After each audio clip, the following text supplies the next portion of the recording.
Welcome to Beacon of Creation, a weekly podcast on game design through the lens of Magic the Gathering. I'm Tim. I'm Juliet. We've got another one of our challenge reviews.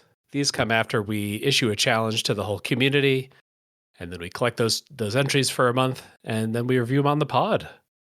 What was our challenge this month? Our design challenge for June was Finality Fantasy. Design a creature that mentions finality counters. But then we had some bonus points that I think are kind of maybe secretly the big challenge here too, which are Juniverses Within, since it's June, design a Universes Beyond card and its Universes Within counterpart. They should be mechanically identical. And then additional bonus points for this are Final Fantasy. This card could be the last spell you cast in a game. And Final Fantasy. If you design a Universes Beyond and Universes Within card, make the two cards different genre, like Zephy, Arcane Blade Master, and I think that's Chun-Li's opposite. Alrighty, so our first one is from VT Basemat, and that's going to be Talkie Tina. 3-mana artifact creature construct is a 3/1. It has indestructible, and this creature deals damage to creatures in the form of finality counters. And then it has tap, exile this creature, destroy each creature with a finality counter. Flavor text, my name is Talkie Tina, and you'll be sorry. This is like a still from Twilight Zone, it looks like. Mm-hmm. So it's a happy little girl with her doll, which is apparently an evil doll. A vindictive doll, I think, but possibly a rightfully evil doll, if that makes sense. Its main person that Talkie Tina is getting back at is an evil stepfather. Oh, okay. Well, there we go. Being no, you should be. You aren't nice. I'm not going to be nice to you. Sort of you'll be sorry. The other version of it is called Finalizer Construct, and it's it's all the same text because that's part of the idea here. It's just different flavor. But Finalizer Construct looks like a bunch of maybe Terminator-y robot soldiers, something like that. I'm frequently interested in dealing damage in the form of blank.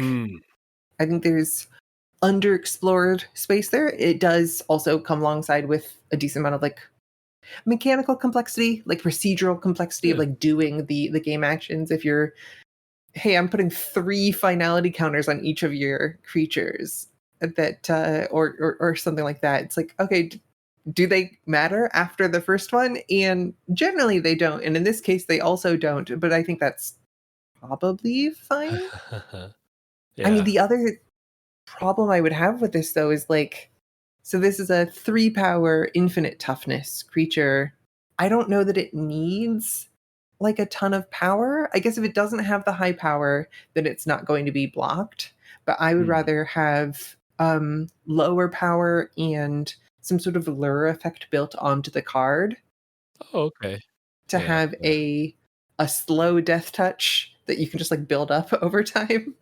Yeah. I can see getting to this point because you're okay, I want it to be indestructible because that's the flavor of the story. We've got this doll that can't be destroyed. But then that feels too defensive. Okay, how do we make it less defensive? Give it some extra power. Mm-hmm. Now it's a great blocker and a decent attacker instead of just a great blocker. Yeah, I can feel the tension there. We want the word indestructible on there. Maybe there's some conditional indestructible you could find or something that would still give you the flavor you want. I do like the idea of let's put finality counters on some creatures and then let's wipe them off the board. The problems I have with this card would be tweaks and balances and turning some of the knobs. But I think there is an interesting idea at the core of it. I also want to say I do think this hits the genre note pretty well. The difference between it may all be artifact creature constructs and kind of black and white-ish in terms of the monochrome palette. But I do think vindictive doll versus construct of the police state or whatever are pretty different things. Yeah, so we have the different flavor bonus point. And then could it be the last spell you cast in the game? This feels like a card that's really not trying to be the last spell. This is hoping to exist on the battlefield for a long time. Yeah. Yep.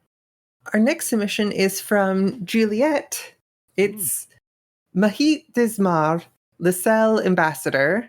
It's white and a black for a 2/2 legendary creature, human diplomat. And it has a flavor word, Imago line. When this enters, return target creature from your graveyard with a finality counter. It's an artifact and isn't a creature. When this creature dies, sacrifice that one. And whenever a noble you control becomes tapped, Mahit and lands you control gain lifelink and indestructible until end of turn.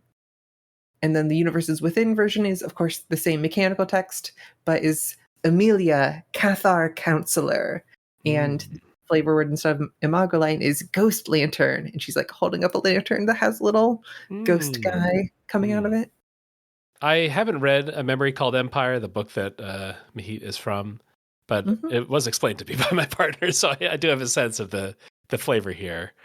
The idea is sort of that this person, or there are a class of people who are able to use the memories of previous generations to stay alive, to get things done, to do politics and whatever else.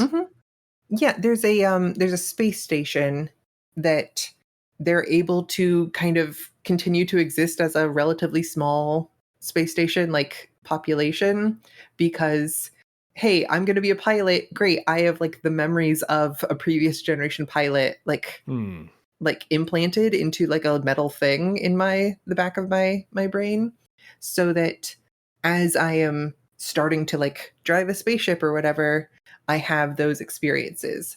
And the main character has one of those, but for the ambassador to the really giant like space empire. And now she's sent there after the big space empire has said, hey, little space station, we need another ambassador. And everyone's like, what happened to the last one? And so she's investigating the death murder of her predecessor, while also being like not possessed by, but like ghosted by her predecessor. Yeah, so part of the way that we get this in this card is that you get a previous card back onto the battlefield, but not as a creature. So you just get their abilities, their knowledge, I guess you'd say. And then it's also sort of like a Umbra armor thing where, hey, one time it's also going to bail you out from a deadly situation. At least the way I intended it is mostly if you kill this creature, you lose both. It doesn't keep the other one. Around. Okay. Oh, I misread it. It's not a if this dies, sacrifice that one instead. Okay. It's you're getting an extra piece of cardboard, but one removal spell takes them both out. Oh, I see now. Which hopefully then balances being a 2 mana reanimator. No, that makes a lot of sense now. So yeah, you get that extra brain on the battlefield, but both go away. Sometimes when we've had like bring it back, but as an enchantment with no power and toughness, like now that's like a creature's more powerful now that it's not a creature anymore. Because it can't be killed by board wipes and stuff like that. But there is still vulnerability to that brought back brain. And then the vulnerability of this 2/2 really incentivizes you to pay attention to your other creature types and have a noble around. Without really any spoilers, a big part of the story is going and getting various different nobles of the big space empire to offer protection in different ways, or to like bargain with them for protection for both Mahit and also for her space station. And so if you've got her out and then a noble becomes tapped, both she and lands you control get lifelink and indestructible until end of turn. Okay. Mahit is not a noble themselves. Right. She's just a diplomat. Interesting. Whenever a noble you control becomes tapped. Alrighty. I guess you could bring a noble back from the graveyard with the Imago ability. If it had a tap ability, now you're all set. this feels like a pretty solid mix of universes beyond. We want to map like literal things from the story, from the character onto a magic card mechanically. We loosen the belt a little bit on like doing some things that are a little funkier than normal because we really want to hit the flavor target as hard as possible. And this seems to do that. And hopefully space opera, noir mystery about poetry, and whatever the genre of Innistrad is, Yeah, yeah. provincial, still some politics, but mostly horror. Yeah. Yeah, very cool card. I like the art too. All right, next up from James Dalton Bell. I'm going to read the little preface here first because I thought it was pretty funny. Mm-hmm. From the surprisingly well-received and not at all controversial set, MTG Universes Beyond Christian Gnosticism, I present Zachariel Redemption, and through the Omen Pass digital equivalent, Liesa Reformed Archangel. Surprisingly, the digital licensing rights were too expensive to bring to Arena. Oh, that last line really got me. Yeah, even more so than Marvel. Who on earth are we paying the rights to? That's good. So Zachariel is 3 white, black, 7 mana for a flying Death Touch lifelink 7/7. So big burly flying lifelinker. Creatures you control can't have finality counters put on them. And then at the beginning of each player's end step, that player may put a creature card from their graveyard onto the battlefield with a finality counter on it. One of the 7 archangels who watch, he leads souls to judgment. All right, giant flying lifelinker. At the beginning of each player's end step, that player may put a creature card from their graveyard onto the battlefield with a finality counter. But Zachariel says, hey, you don't have to do that for your own creatures. You don't have to worry about finality counters. Yeah. We've got it on parity, but then actually I get to go first, and I'm breaking that parity by being able to reuse my creatures. And also by having a flying Death Touch lifelinker 7/7, which also usually helps, I think. If I like sneak this in, I get to attack. I have an end step trigger to sacrifice this and also bring something back, so it's like a an extra good target to cheat in. Yeah, I mean, this is a big burly card that people would play and people would enjoy playing. It's an angel, which I think people always love. We've got Liesa, who's had 2 different commander relevant cards.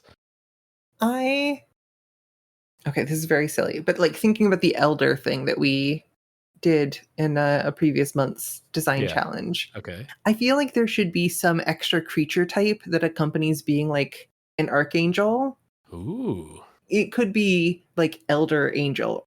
Is it Angel Noble? Maybe that would be something different, but I feel like there's some like title or authority. And the answer to that might just be, yeah, that's what legendary is.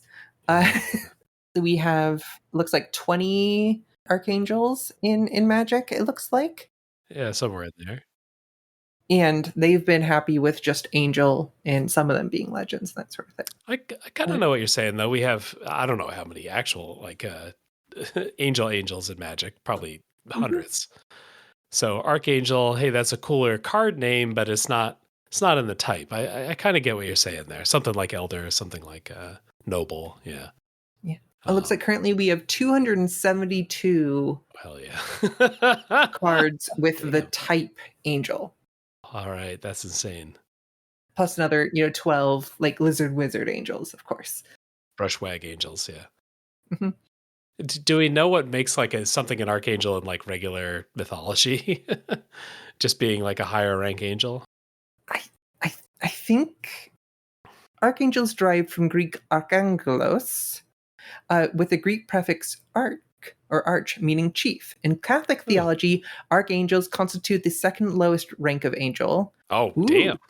Much of modernized imaging of archangels as we have today likely stems from the etymology of their name, as well as their presentation in John Milton's Paradise Lost. As we always say, Milton's crime is universal, and me with thee hath ruined. Hell yeah. But I think it makes sense to, you know, as we say here, okay, uh, Zachariel, some of the different stuff in like Christian Gnosticism, some of the Mm, overlaps there, because of how like Michael and Gabriel and to a degree Lucifer are considered like, hey, those are archangels. It's kind of those are the ones with names. mm, And maybe that would then say, yeah, legendary is the answer because legendary typically is the thing that gives you names. mm. Okay. That they're the second lowest rank of angel, I think, was the most interesting part of that. That these are like the line managers of heaven or whatever. Yeah, it's possible that we think of them as a big deal because, like, yeah, only the second lowest go and deal with humans. All of the Yeah, higher levels are. that's exactly what I was thinking. It's like it really like power scales it, where like Mhm, the only ones that we ever see are like eighth out of nine places, mhm. in terms of the super powerful eyeball angels that you see memes about. Yeah. Zachariel being a 7 mana 7/7, I Okay. think fits the like power of the effect that you're just like everybody's reanimating. Yeah, Hmm. sure, put this on a higher mana value thing. The flavor text, oh, one of the 7 archangels who watch, he leads souls to judgment. I'm like, ooh, is it possible that we have 7 archangels in whatever this set Oh.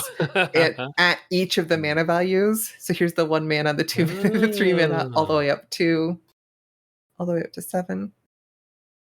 I'm just looking at charts of angels now. Third triad, interact and serve humanity closely. That's what angels, archangels, and principalities do. Mhm. Wow.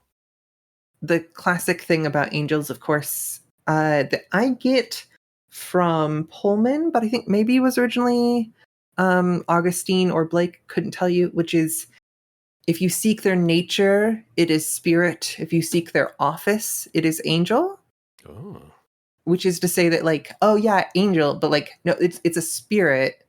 The thing that it's doing is angel. In the same way of like, that's a human being who is a firefighter. Hmm. If that makes sense. Okay. Yeah. Huh. I'm just here getting ready because I've been learning all the Final Fantasy lore thanks to Final Fantasy set, including who Joshua is, and I'm gonna get to learn who Joshua is again in the Christian Gnosticism one or whatever, Well, yeah, because I of mean, biblical Joshua. as we all know, Joshua fit the Battle of Jericho when the Mm. walls came tumbling down. What song is that? That's familiar. It's the one that goes, Joshua fit the Battle of Jericho when the walls came tumbling down. It's a Moses Hogan song that's very popular in like high school and collegiate Uh, choir. oh, okay. Walls matter. Joshua Commander, let's do it. Yeah, walls and spies matter. Saint Joshua. Um, All right. the patron saint of spies. Let's look at of course Joshua in Final Fantasy is like the like little kid who is the Phoenix one, Yeah. right? Yeah. Yep. Mhm. Our next submission is from Xena. It is Sydney Prescott, Persistent Survivor. It's 2 white black. So four mana with white black hybrids in there. It's a 4/5 for those 4 mana. It's a legendary creature, human warrior, with some flavor words for each of these abilities. Final Girl. When this creature dies, if it has no finality counter on it, return it to the battlefield with a finality counter. And Righteous Vengeance. When this creature enters, each opponent loses X life, where X is the number of creature cards in your graveyard. Ooh. And then the other side, we have our scary little Duskmorn creeper here, whose flavor words are they dead? Oh. When it dies, it comes back Mm. like an undying, like a scary sort Mhm. of monster. And infamy, when this creature enters, each opponent loses X life, where X is the number of creatures in your graveyard. Hmm.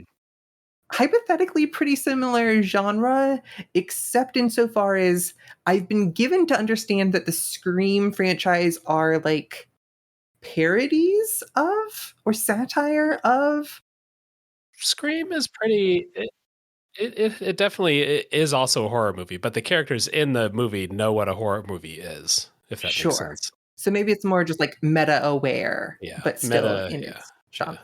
Lot Mhm. of lot of horror in those movies still.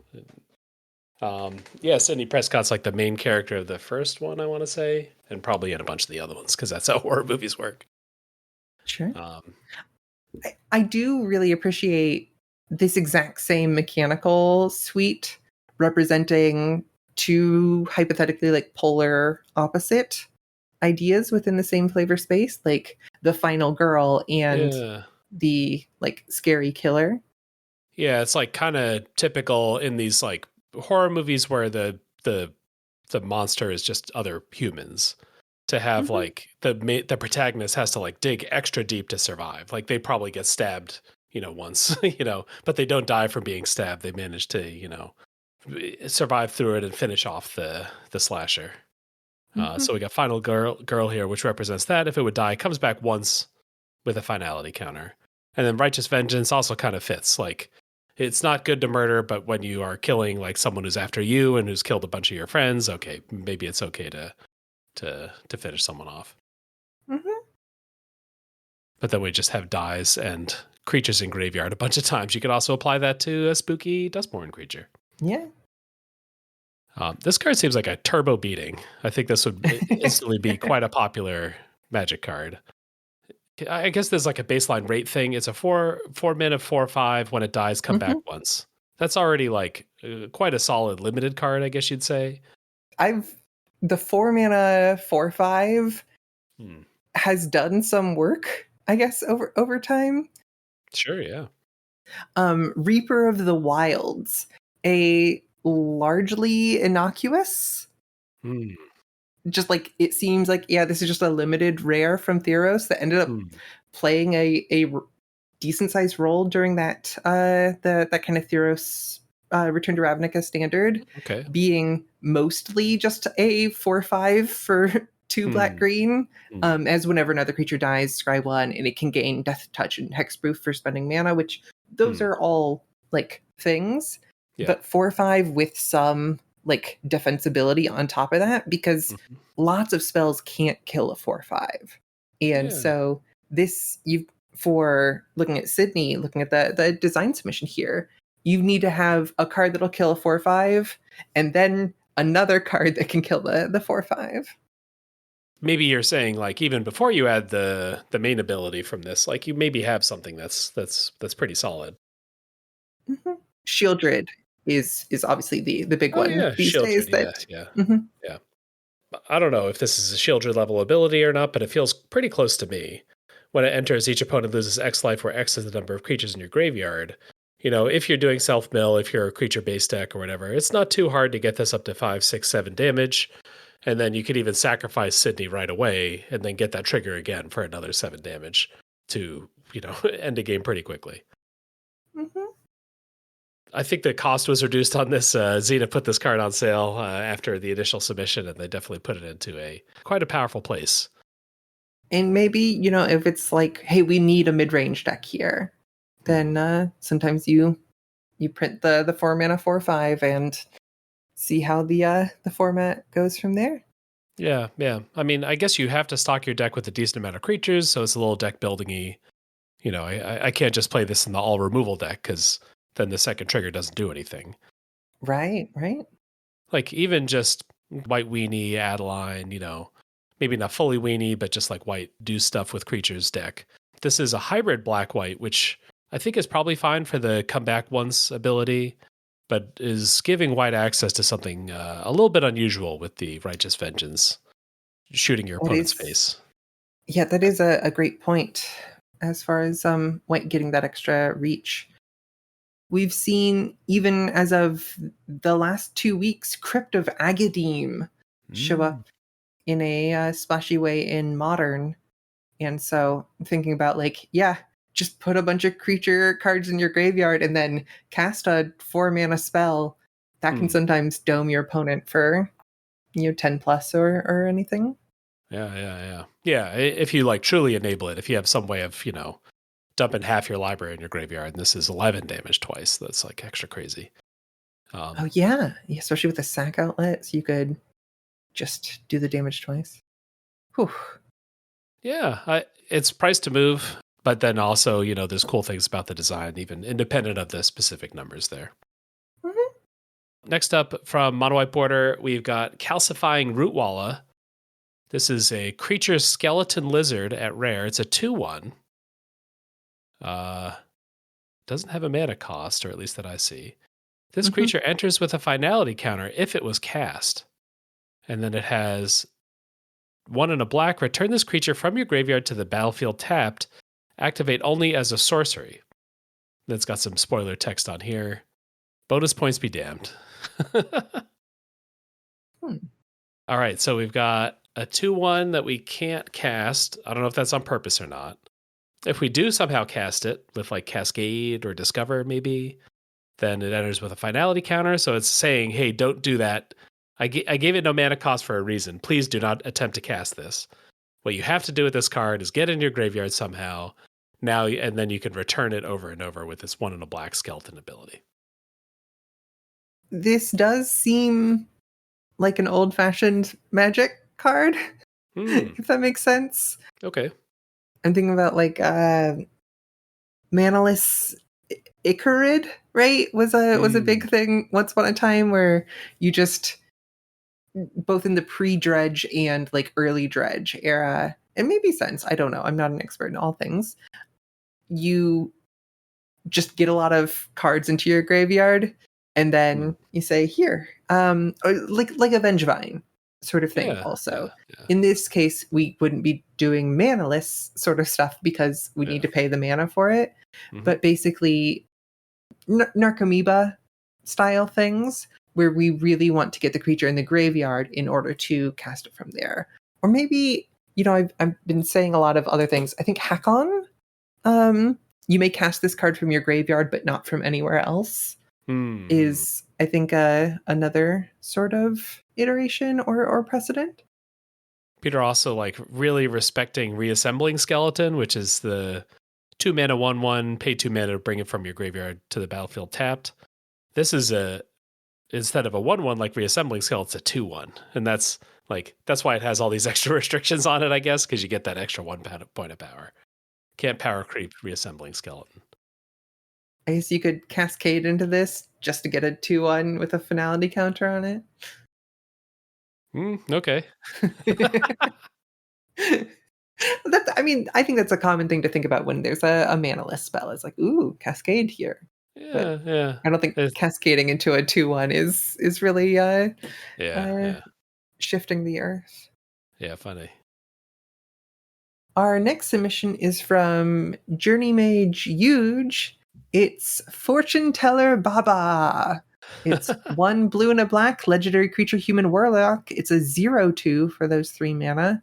It has flying and tap this creature, so just tap symbol, surveil 2, and 3 blue and a black tap. Return target creature card from your graveyard to the battlefield with a finality counter. And then its Universes Within version is Weird Wanda Final Companion with the flavor text. Weird Wanda somehow finds people on their deathbed and gives them 1 more day of life. Don't ask what she takes in exchange. I remember Fortune Teller Baba. She was like from the original Dragon Ball series, and she is friends with or relative of Master Roshi.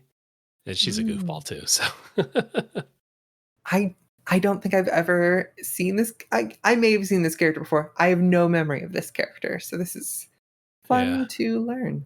She has a crystal ball, so that surveilled makes a ton of sense. Can she also bring people back from the dead?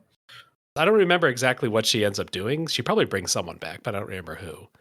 But she has Goku fight like a bunch of these like really exaggeratedly goofy monsters, like a big Dracula and a mummy and some other stuff. There's like an invisible man that they have to fight. So she's like, we're gonna have a Halloween block of episodes, and Baba's the big bad guy who becomes a friend at the end. Huh. I would like to read the description from the Dragon Ball wiki, which I find just, wild, like all wiki things are.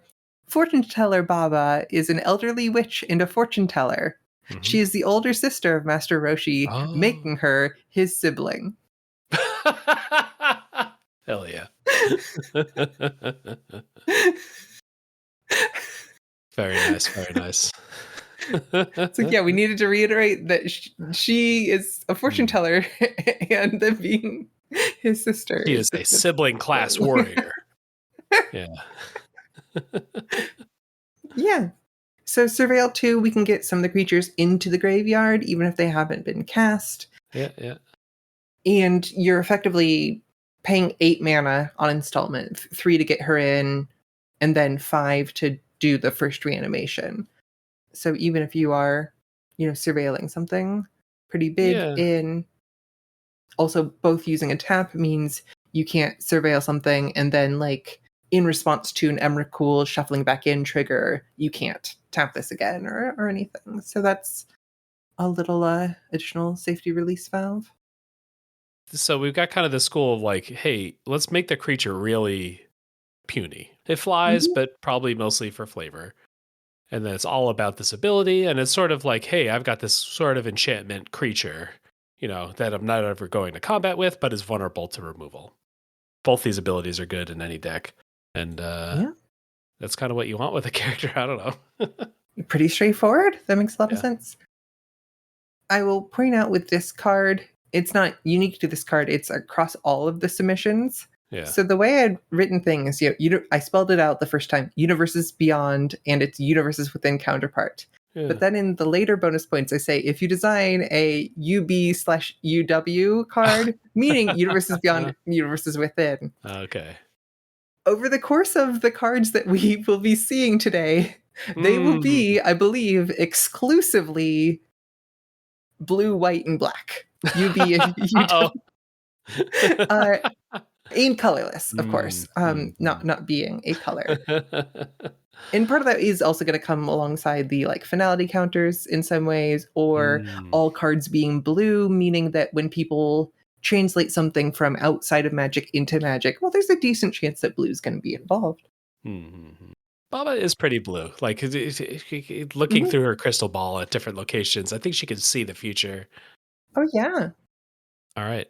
Next up, we've got a boat. Okay. We've got USS Yorktown, which is 1 and a black for a 6/6 legendary artifact vehicle. It has persist. When this vehicle dies, if it had no -1/-1 counters on it, return it to the battlefield with a -1/-1 counter on it. This vehicle enters tapped with a stun counter, a finality counter, and a -1/-1 counter on it. At the beginning of your end step, you may remove a counter from this vehicle. Oh, crew 2. It starts with a whole bunch of downsides, but maybe we can peel some of those off. And that means that if we can go long enough with this boat, it'll die, come back with some counters on it. We got to remove those counters again. If we can do that, come back again, and just try to repeat that. If you can just fire 2 removal spells at it, it's over. But if you can't, then this can get a lot of value. It's interesting when it comes back, it goes from being 6/6 to 5/5 with the -1/-1, but it actually comes back with 2 -1/-1 counters. So it'll start as a 4/4 stunned. Final one. This is a fun design. I mean, persist on a vehicle is interesting, and the interaction with the counters is interesting. But there's something I like about it being 1 and a black for a crew 2 6/6. But you're really probably looking to attack with this around turn 4-ish.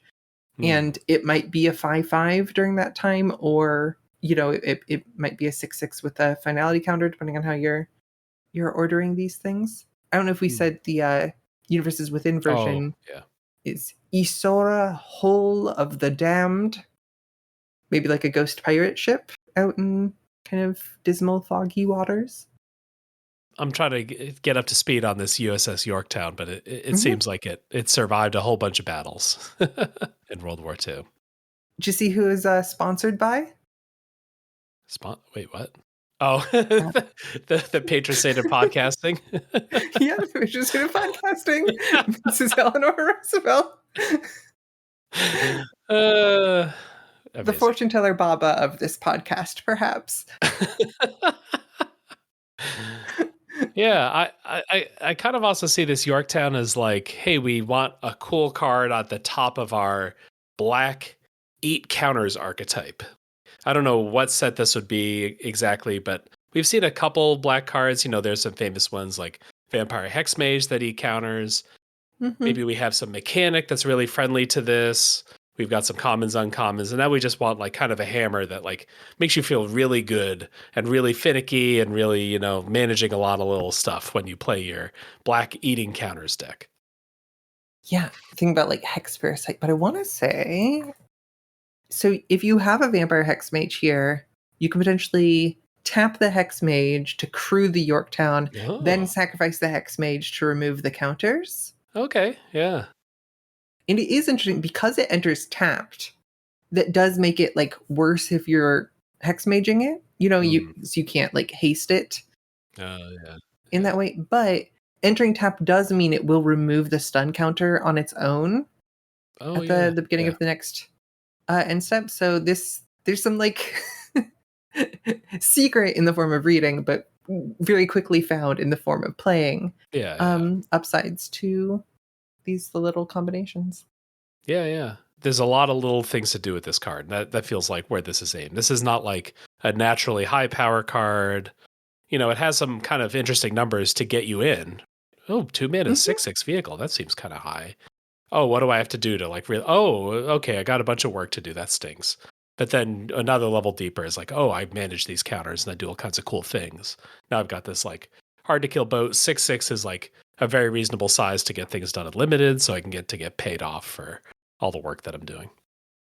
I can imagine for a very select audience, this being a great use of, I believe, the new rule, maybe legal now, maybe legal with Edge of Eternities, I'm not sure which, where Oh, you can play vehicles as your commanders. yeah.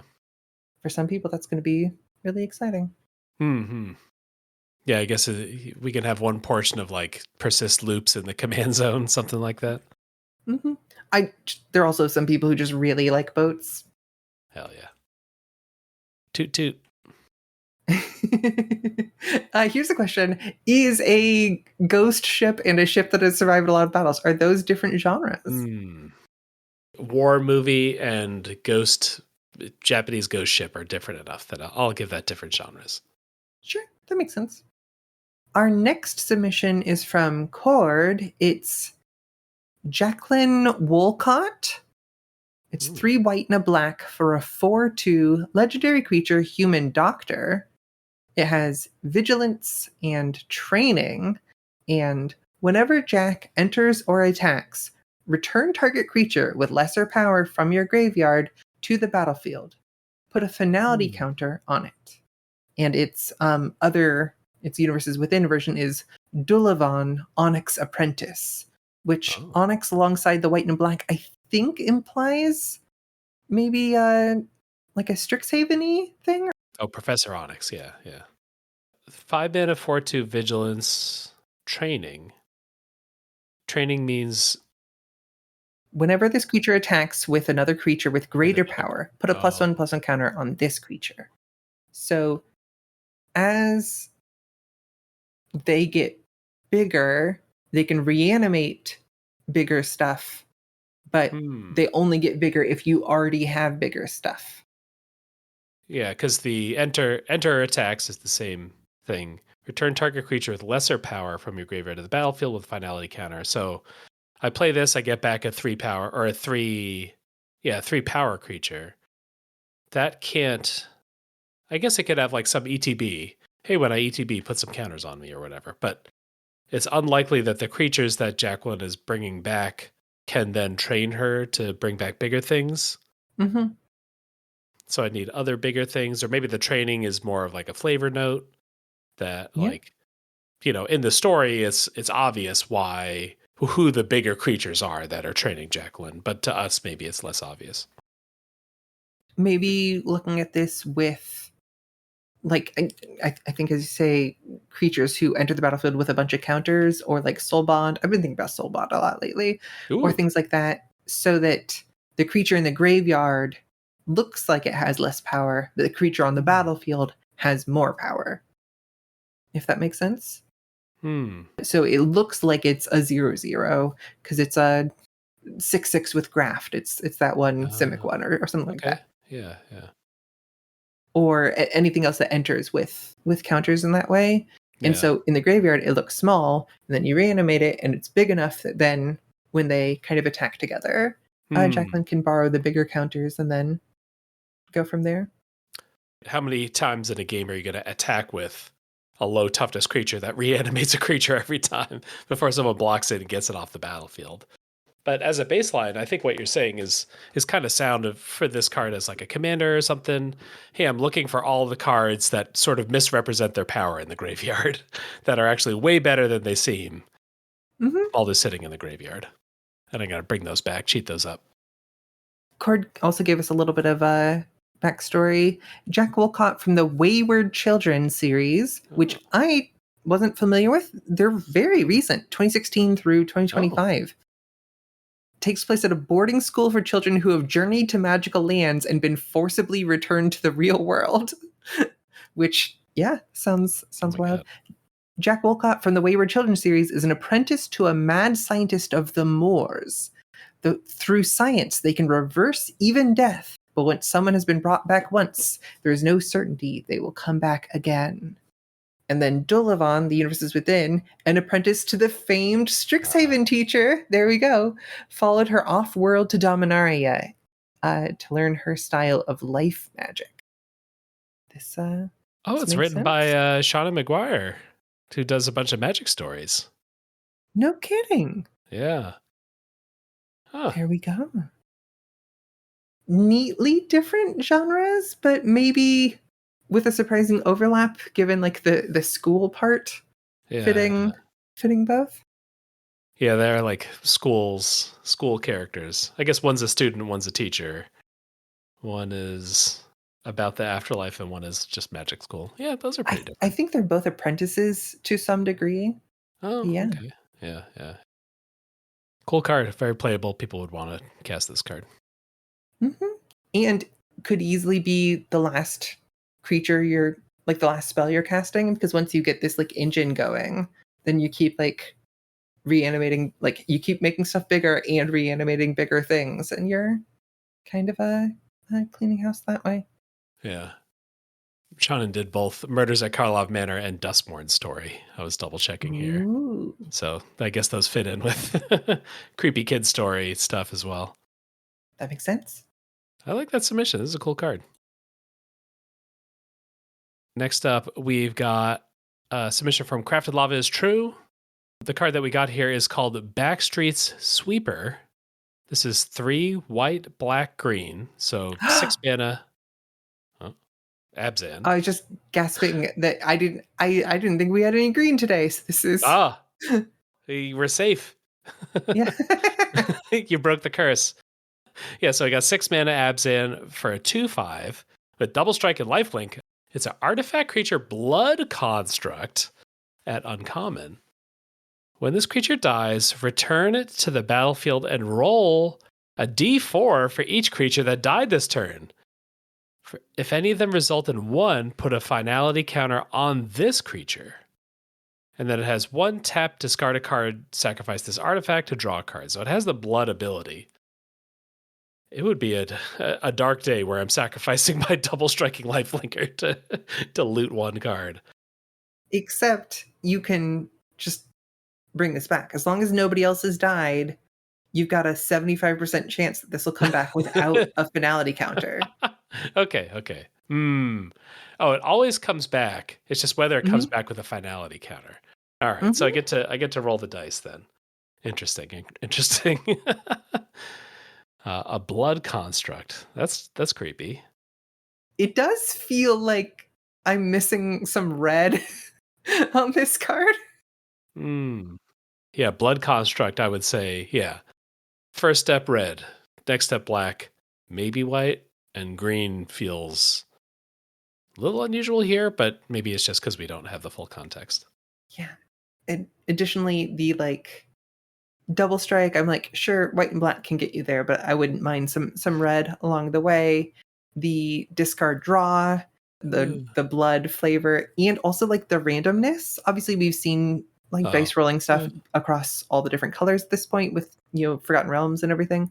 But I would still think of it as a relatively red thing. And then what is the Universes Within version? It's Failed Specimen. Oh, so art-wise, Failed Specimen is like a kind of bloody homunculus looking thing. And then the Backstreet Sweeper, it's a bunch of little blood sprites that are eating away at a bunch of people, I think. Like blood acid floating in the air, dissolving things. Crafted has a brief note for us here. The sweepers are from, quote, the city, a very dystopian world. I could give a blurb about what role these guys play in that dystopia, but I'd rather you just look at how annoying it is to kill. Oh, okay. This magic rendition is actually rather tame as to how annoyingly they usually are to finish off. Which, in this case, you know, you really need to have killed other things in the turn that you're also killing this in order to feel any confidence that it'll be totally wiped off the board. And then for the Universes Within, Failed Specimen is meant to play off of the, quote, failed summoning trope, sometimes seen in fiction, which is a more fantasy-esque way of representing this partial unlife. When it dies, D4 for each creature that... Oh, so it's not even like if there are 4 creatures, it won't come back. If there are 4 creatures, it's 4 D4s to try to hit a 1. Mm-hmm. And even then, it's still coming back once. Yeah, with the finality counter. Yeah. I mean, this card is expensive. Like, it's 6 mana. Mm-hmm. I think, like, rate-wise, you know, a really hard-to-kill 6 mana creature is not unreasonable. Mm-hmm. The double strike lifelink means that you can't easily kill it in combat in any way. But you even get to, like, cast your board wipes into this or whatever. You know, your own board wipe to blow up your own sweeper. And it's going to at least come back, and maybe it come back without a finality counter. Mm-hmm. On the face of it, I would probably look at this card and go, okay, I will use like a pacifism on it or something like that.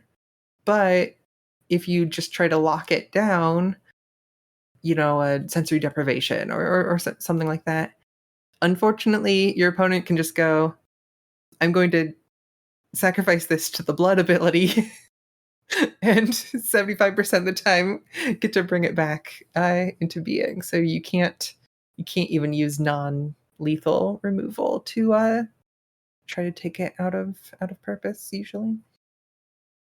Yeah, you gotta... I guess, how similar is it to like a indestructible? I guess it's pretty similar.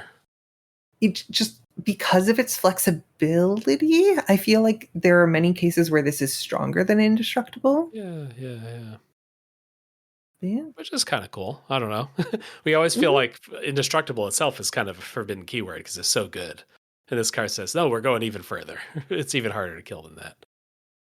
It certainly does feel like, hey, I'm reading a story or whatever, and like this is the thing hunting our main characters or whatever. And you know, it's always going to be terrifying. And if everybody works together and we sacrifice a lot of us, there's a tiny chance that we might be able to handle this, but that's not a strategy that you can like use. That's a last case scenario. Yeah. One bonus point we haven't really been checking in on is the kind of final fantasy. Is this a hammer that ends the game? And we haven't actually seen a lot of those. I think the final girl one is, you know, hitting your opponents for 11 twice or whatever. But a lot of these other ones are more like tricky, I'm going to reanimate, I'm going to accrue a bunch of value kind of stuff, including this one. I think I'm more pro on a lot of the cards hitting that. Oh, Thinking about, okay, 7 mana, 7/7 that switches the game into reanimator mode. This might be the last thing you spell. Peters is interesting, the root walla, because you might just be doing a no casting. So it's just like, hey, for the rest of the game, I'm just going to be paying mana to bring stuff back from the graveyard. I'm not actually casting any spells. So it could be the final spell. If Fortune Teller Baba stays online, you could just reanimate your way way through. But I'm definitely casting more yeah, spells in my deck after I cast Baba. sure, that makes sense. Yeah. Our next submission is from Wobbles. It's Skippy the Magnificent. 3 generic mana for a legendary artifact creature, Elder Golem. Indestructible 04. An indestructible 04 for 3 mana. Skippy can't attack, block, station, or crew. Hmm. And flavor word hack. Pay 1 and a blue, move all counters on target artifact you control to another target permanent. So target artifact you control to anybody's permanent. Okay. And trust the awesomeness. 1 white and a black, tap. Return target vehicle or spacecraft card from your graveyard to the battlefield with a finality counter on it. It becomes a creature with base power and toughness 5/5 and gains haste until end of turn. And then the Universes Within version is all of the same mechanics with Karn, Wistful Rebuilder, and the flavor words are Unburden for moving the counters, and Weatherlight Reborn for the vehicle reanimate. I like Karn as like mega pacifist, unable to attack block station crew. That makes sense to me. I have no clue who Skippy the Magnificent is. Wobble says this card is from the prolific MILFI, so probably like military sci-fi, space opera series Expeditionary Force by Craig Allenson. The series follows Joe Bishop, a young American soldier, and Skippy, a beer can shaped, ancient, and incredibly powerful AI, as they narrowly escape ever escalating cliffhangers. Oh, okay. Huh. And Karn's plot is about restoring the Weatherlight after it got Phyrexianized in DMU. Trust the awesomeness. Yeah, that feels very Nickelodeon to me. Mm-hmm. I don't understand the purpose of making an indestructible creature that can't attack, block, station, or crew. Uh, I I kind of like it. I don't know. Because if this were just an artifact, it would be weird that it had a personality. If it's just an enchantment, something like that. If this creature is somehow just very small and like couldn't fight anybody, or is like maybe like a hologram, or Mm-hmm. And I guess I was going to say, oh, well, at least like a Wrath of God, but no, most creature removal also doesn't deal with this. yeah, that conveys some sort of like unstoppable sidekick who never does anything in actual combat or whatever. They are Mm-hmm. always on the side doing other things. Like, would R2D2 ever have any power? I don't know. Probably not. How do you feel about reanimating vehicles, but also setting their power and toughness? Yeah, that is interesting. It returns a vehicle or spacecraft. Spacecraft are the new like Edge of Eternity super vehicles that are extra hard to crew. And it sets them to 5/5. Is that usually an upgrade?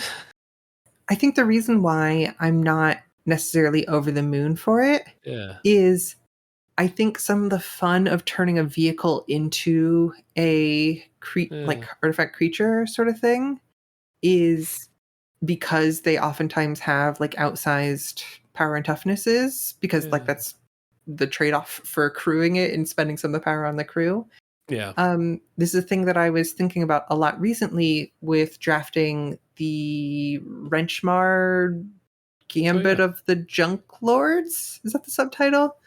And there's like a reanimator spell in that, and I'm like, oh, okay, making uh in that case, it can reanimate an artifact from your graveyard and make it a 0/0 creature, and then it puts like 4 counters on it. Mm. And it's like, this is fun and fine, but it feels almost a waste to be reanimating like a vehicle or to have a cool vehicle Mm. when a lot of the like oomph of a vehicle, sometimes it's like the abilities and everything, but a lot of times it's getting that undercosted power toughness.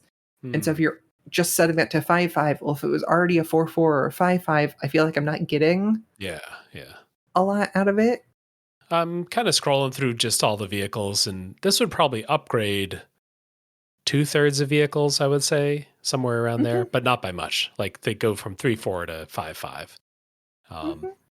I would say the ones that it downgrades also have awesome abilities, so you're not you don't have your heart broken. Well, Parhelion's already 5/5, but like a Peace Sure. Walker Colossus or some other giant vehicle, like if it gets a tiny bit smaller, I still have all the other cool abilities. I'm still good. Yeah. I'm paying 3 mana, I'm tapping, I'm using this creature. So I may as well get back a giant vehicle. Oh, but it'd only be 5/5. All right, I guess I can get back any vehicle. So all vehicles are about the same in terms of how big they'll be. Mm-hmm. 5/5 still means every vehicle you bring back is going to be a significant threat. So it's not Mm-hmm. like we're keeping it in like a safe zone. We're still in like an explosive area. Yeah, I think I'm out on the 5/5 part as well. I'm cool. And then hack here, I get to unfinality things. Oh yeah, that's a good point. And to pre-finality opponents things and mess with them. Oh yeah, that's true. You can go on any permanent. There's something a little bit funny to me about the universes within. Karn always gets to have another chapter in his story. Oh, Like however long Magic's story is, Karn can always come back and be rebuilding or doing things. Karn in the like the ancient stuff, right? And yeah, then much later in like the Weatherlight and the Legacy Weapon. And then later than that, as part of like the heart of like Mirrodin and everything. yeah, And then we have like early modern Karn and then late modern Karn. We get Karn liberated, like back on Dominaria style Karn, post Phyrexian invasion Karn, and now we have this like yeah, this new future, yeah, kind yeah. of trying to undo the damage to the Weatherlight. It's just a funny thing for He just keeps coming back. a character to just always have another. It felt like to me, I don't know, that Karn's arc around like New Phyrexia and everything was like, Mhm. okay, this is like they had a whole cult around Karn as like the creator of New Phyrexia. Hmm. But who knows? Who knows? Maybe much like the Mirari, we'll see old plot threads plucked anew one day. Speaking of the universes beyond, I was searching for the Karn cards. I was trying to remember the new one, but while I found that, I found Sisterhood of Karn. While you were talking about the Phyrexian cult, the Sisterhood of Mhm. Karn is from Doctor Who. Yeah. Sisterhood of Karn was a Karn. barren planet in the Mutter's spiral Oh, galaxy that was once a colony planet of Gallifrey. oh, okay. Sisterhood of Karn. Next up from Jaxia Boy, we got a new Pew pew submitter. pew. New submitter. New. SpongeBob and Patrick Paradox. So this is going to cost you 4 white blue, so 6 mana for a 3/6 legendary creature Sponge Starfish. It's got a picture with a whole bunch of SpongeBobs and a whole bunch of Patricks in it. The legend rule does not apply to creatures you control. Uh-oh. When this creature enters, put up to 3 target artifacts from any graveyard onto the battlefield under your control with a finality counter on each of them. And then it has Epic. Well, here is the last spell you cast in a game. Epic is that obscure keyword. For the rest of the game, you can't cast spells. At the beginning of each of your upkeeps, copy this spell except for its Epic ability. You may choose new targets for the copy. And then the Universes Within version. The Great Amassing Reef, which just has a bunch of sponges and starfish in the art. So nice to hear about a reef winning. I don't know. Yeah. Also, it's fun to see Epic. I've thought Hmm. a number of times about having Epic as a bonus point Yeah. or primary challenge, and it's a big hoop to try to jump through. It's funny to get Epic on a creature. We didn't get that Mm-hmm. before. We just got a bunch of spells. So you get a 3/6 every turn, and then you get this ETB every turn. Put up to 3 target artifacts from any graveyard onto the battlefield under your control with a finality counter on each of them. So I guess what I'm trying to do is have a bunch of artifacts in my deck that mill. Because I'm going to go through these graveyards pretty quick if every turn I'm getting 3 artifacts back. Sure. This does make me think of Ave or Eve. It's Aeve, the progenitor ooze that has his storm. And the token versions aren't legendary. In this case, we have Epic instead, which is slower, but has a big inevitability to it. Yeah. By the second time you've returned 3 artifacts from any graveyard onto the battlefield, you can't do eggs tricks because of the finality counters. But yeah, you can't really reuse a bunch of artifacts. Like you can't have like spell bombs or something where, I don't know, this right. enters, I bounce something, I sack it, and then it comes back, I bounce something, I sack it. The finality counter stops that. So I really need some way to just dump more and more and more stuff into graveyards. Mm-hmm. Maybe you just put some enchantments into play that do that milling for you before you cast your 6-mana creature. I'm kind of charmed by this card. Maybe because it's like a funny cartoon character. If I'm imagining someone playing this deck, they're like, I'm just going to exist in this game and do goofy things that I've programmed my deck to do. Just got like 40 artifacts in this deck, and every turn I'm going to be just doing new weird things. Mm-hmm. I don't have a lot of agency in the game, but that's fine. I just want to be a misfit. I would probably look to play this with like Inkwell Leviathan, Mere Battlesphere, things like that can potentially help close out the game from having a lot of power and being an artifact that could be reanimated sort of place. Yeah.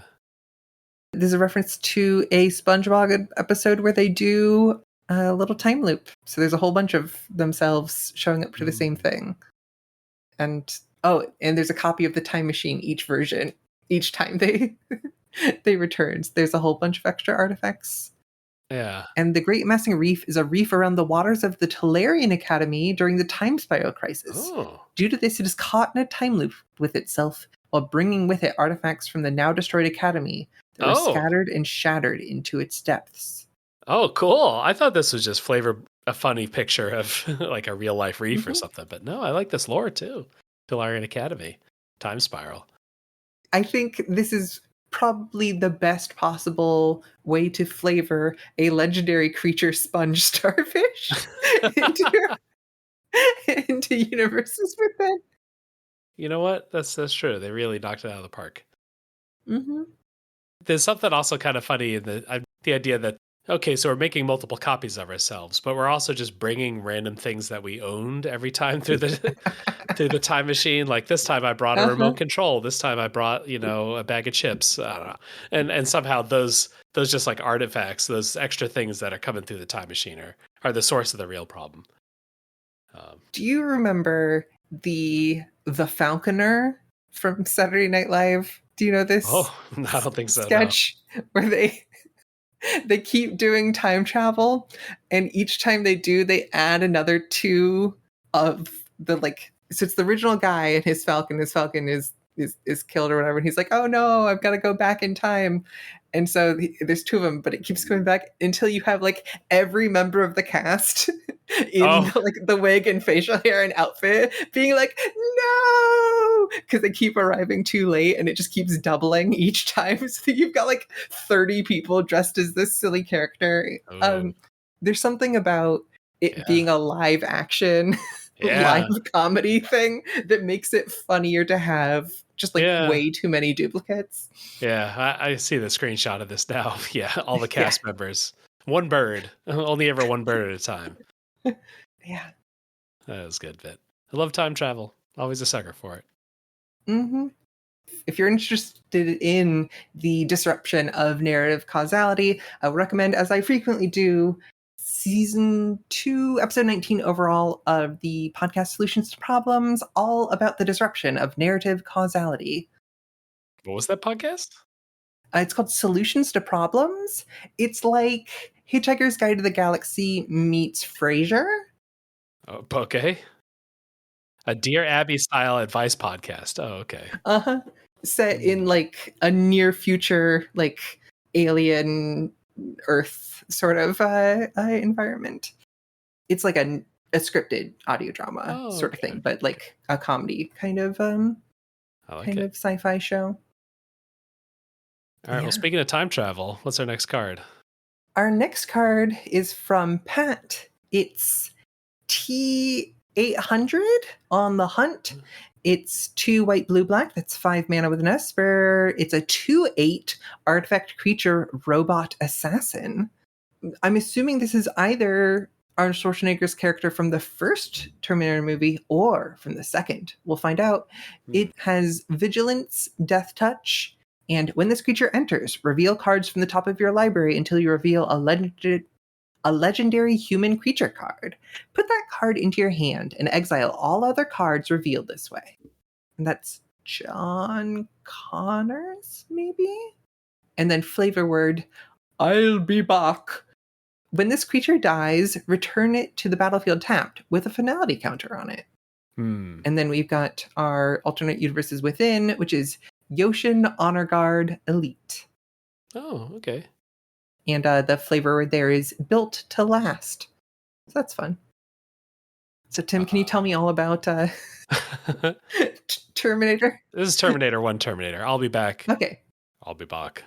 He's the bad guy in that one, right? He's absolutely the bad guy in the first one. He's sort of the savior in the second one, but in the first one, he's just a horror movie monster with a gun.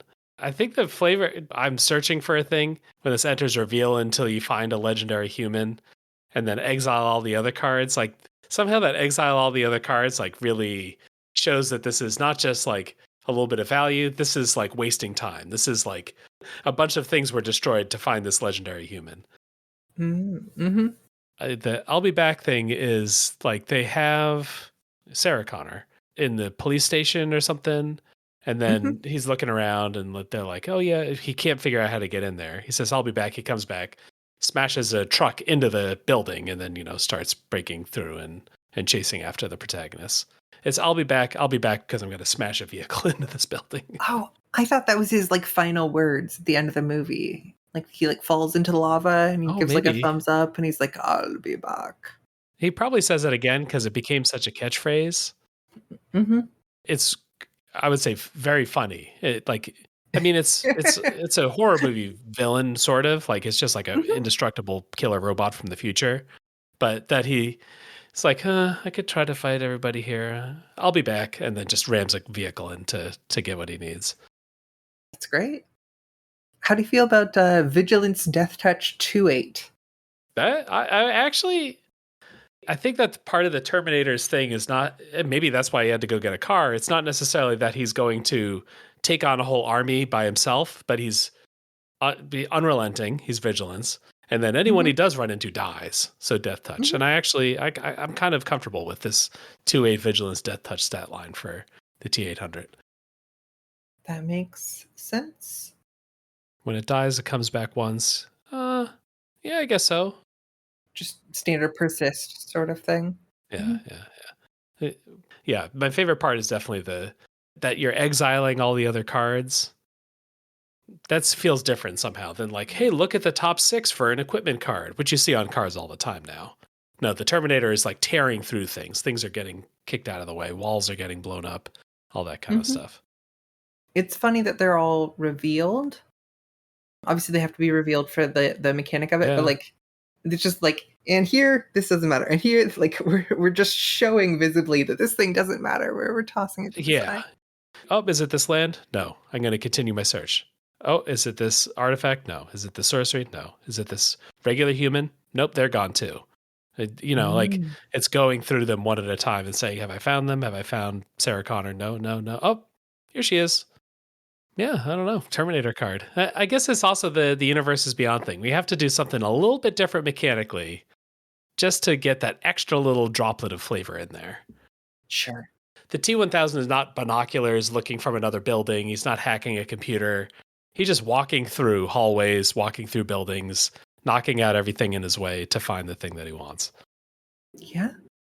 There's something fun about using Vigilance Death Touch together here to do that sort of just like scary, implacable idea. Seems really fun. Yeah, I really like a lot of pieces of this card. And then it looks like our last submission might answer or at least tame a lot of our other submissions today. Oh, okay. All right. From Kuyashi, we've got owner of the local crematorium, 1 and a white for a 2/2, creature human citizen. Creatures your opponents control enter with an additional finality counter on them. Alrighty. It's an interesting little card. Mm-hmm. A little bit of a hate piece, right? We're trying to keep the Yeah. graveyard decks under control in a different way. We've got a classic idea of a hate bear, I think. Yeah. Just a 2-mana 2/2 that can limit or interfere with your opponent. Plays really well with the Taki Tina, who can destroy Oh, each creature with a finality counter. yeah. That's a neat thing. Maybe this is like a standard hate piece. I think probably some of the industrial strength, like modern ones, like Rest in Peace or whatever, you'd probably use in those formats. But hey, we want to have something that's kind of graveyard hatey. We don't want it to be that powerful, but we do want it to, get the job done. And or here's a card that you can play in your like 99 of like an EDH deck. Yeah. If it's you don't want it to just be a graveyard piece and like not do anything, but like, hey, this can pick up an equipment in my equipment deck, or be a human in my human deck, or just be like not fully dead and interfere with one of the 6 players at our table has a like wild graveyard combo. And so as long as each of us have some of this graveyard stuff, we can stop this like cat combo recursion or something. Yeah, and I guess it's also only opponents. So some of the most powerful graveyard hate pieces are against everybody. So here, yeah, I get to have a creature, so it's doing a little more than just an enchantment. And also, if I have a little bit of graveyard stuff too, maybe I'll do that. It's one of those cards that seems like it could easily be a common or a rare, and it just totally depends on what set it's being printed in. Fun little design, and hits the main prompt. Probably not going to be the last spell I cast in a game. Except there's going to be some games where you put this down and your opponent concedes. I like it. Oh, I have enchantment removal to get through Rest in Peace, but haha! I've been stopped by a creature. All right, what are your favorites? What do you like in here? I'm going to take a second to actually think about this. Yeah. It was really fun to see everybody's different universes beyond, universes within kind of combinations and everything. I'm tickled by the skeleton root wallet. Uh-oh. Just because it's so tame and it's so limiting. There's something that really makes you go, well, wait a minute. How would this be broken if it just let you cast it? Or if it was cheaper to recur? We have the sorcery speed. We have all of these limitations. I just can't stop thinking about what to do with the weird little calcifying root walla. Getting that one extra power on skeleton. Yeah, so many extra hoops for the extra power. I think it came up late, but I think Terminator is my favorite. I think it hits the card really well to me. Very universes beyond. And the finality counter, like, it is quite difficult to stop an 8 toughness creature. And even when you do that, it's still like a robot skeleton that's chasing after you. So you need to stop it a second time and you got to dump it in some lava or whatever. I like a lot of these cards, though. When you got like legendaries, you got cards coming back from the graveyard, bringing cards back from the deck. There are a lot of high appeal cards submitted for this challenge. Well, the end of one design challenge means the beginning of another. Yeah. And in case your opponent is doing some, wild, persistent, undying, difficult to remove cards, we've got our July design challenge here, which is July down. Design a card that taps other creatures. And we've got some bonus points here. Simpler bonus points than last time, I think. Still pretty open-ended. First one is you snooze, but you like the blue mana symbol. You do it without blue mana directly. And other bonus point, you lose. Give the card some drawback or double-edged sword. Yeah. Tapping a creature by itself is not like that high power a thing. Like, oh, I've got a white creature that could tap other creatures. I've got a sorcery that can tap some creatures, something like that, which gives you room to add more stuff to the card. Like, what else do we want to do? Mhm. I don't know. I'm really liking this just kind of simple. Give us something. Here's a thing that's fairly common in Magic, but just give us a cool twist on it. Yeah. And the bonus point you lose, you don't actually have to lose from it. Oh, okay. It doesn't have to be like a Yeah, a it's warrior's oath sort of glorious end. tap target creature. You lose the game at the beginning of the next 10 step. Yeah. But I just think it'd be interesting to play around with some of how restrictions foster creativity. I think Yeah, is yeah. the classic saying. Either way, this is going to be due July 25th. All right. And that's our podcast for the week. Hop on the Discord. Links in the show notes. That's where all the action is. That's where you submit your cards. That's where you chat with everybody about all the submissions. Anything else you want to tell people about for this week? Sure. So July means the return of the summer season, Christmas in July season of I'll Be Pod for Castmas, Oh, where yeah, of this course. July we will be covering the Vanessa Hudgens Netflix Christmas movie, The Night Before Christmas. Oh, That's night like fantasy night, like with a K. oh okay. It's a Kate and Leopold sort of story, if you Oh, know what I mean. not He's really, like a but knight from like the okay. 1300s, and Oh, she's okay. like a This movie 20, poster is pretty funny. 21st century like science teacher Yeah, yeah, with a yeah. lot of Christmas spirit. It is fun. We will be talking about the relationship between Christmas and time travel, Mm. what makes a piece of art good, and how much of a curve you grade on. And the other big kind of companion text will be This Is How You Lose the Time War, which is Oh, a fairly yeah. popular time-based science fiction novel.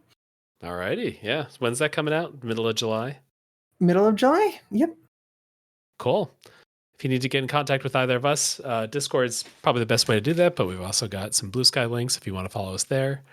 But most of all, thanks for listening. And always remember, Mm. I'll be back.